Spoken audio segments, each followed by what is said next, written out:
जय श्री कृष्ण। राधे राधे भक्तों। गणपति बप्पा की स्थापना और उनका विसर्जन।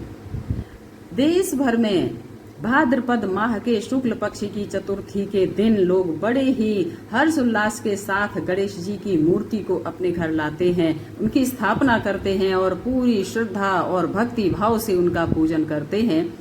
ये 10 दिनों तक गणेश उत्सव का यह पर्व चलता है। इसके बाद अनंत चतुर्दशी के दिन ही गणपति का विसर्जन किया जाना चाहिए। गणपति की जो मूर्ति होता है उसका विसर्जन अनंत चतुर्दशी के दिन ही किया जाता है। और ऐसा ही भक्त करते हैं कि गणपति बप्पा मोरिया अगले बरस तू जल्दी आ, ऐसा बोलते हुए इसी भावना के साथ गणपति जी की मूर्ति का विसर्जन अनंत चतुर्दशी के दिन किया जाता है। आखिर हर एक वर्ष अनंत चतुर्दशी के दिन ही या फिर बप्पा की मूर्ति का जो स्थापना है चतुर्थी के दिन ही क्यों किया जाता है, तो आइए जानते हैं इसका पौराणिक कारण क्या है। इसका पौराणिक कारण है महाभारत और वेद व्यास। गणपति बप्पा की मूर्ति को 10 दिन बाद जल में विसर्जित करने के पीछे की मुख्य वजह है महाभारत और महर्षि वेद व्यास से जुड़ी हुई कुछ कथा। दरअसल महाभारत के रचयिता महर्षि वेद व्यास ने भगवान गणेश से इसे लिपिबद्ध करने की प्रार्थना की थी। भगवान गणेश ने उनकी इस प्रार्थना को स्वीकार किया था और महाभारत लेखन का कार्य गणेश चतुर्थी के दिन से ही शुरू किया था। भगवान गणेश जी ने यह शर्त रखी। यद्यपि भगवान गणेश ने महर्षि वेद व्यास की प्रार्थना तो मान लिया था, लेकिन उन्होंने महाभारत को लिपिबद्ध करने के लिए एक शर्त भी रख दी थी कि मैं जब लिखना प्रारंभ करूंगा तो कलम को रोकूंगा नहीं।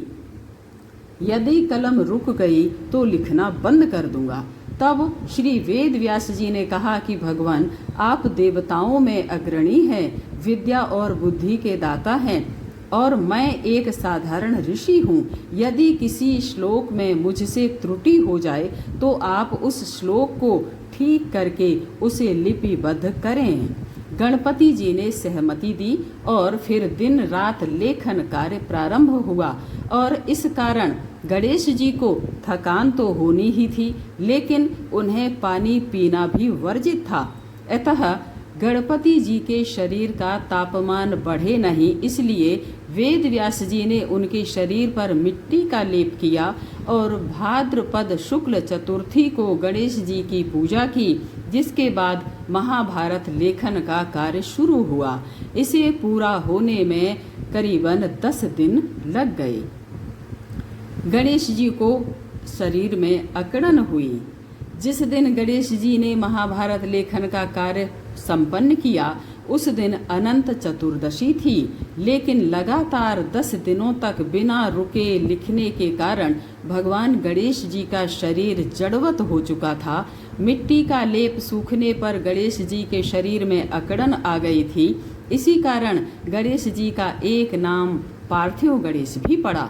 वेद व्यास जी ने देखा कि गणपति का शारीरिक तापमान फिर भी बहुत बढ़ा हुआ है और उनके शरीर पर लेप की गई मिट्टी सूख कर झड़ रही है, तो वेद व्यास जी ने उन्हें पानी में रखा। इस दिन इन 10 दिनों में वेद व्यास ने गणेश जी को खाने के लिए विभिन्न पदार्थ दिए।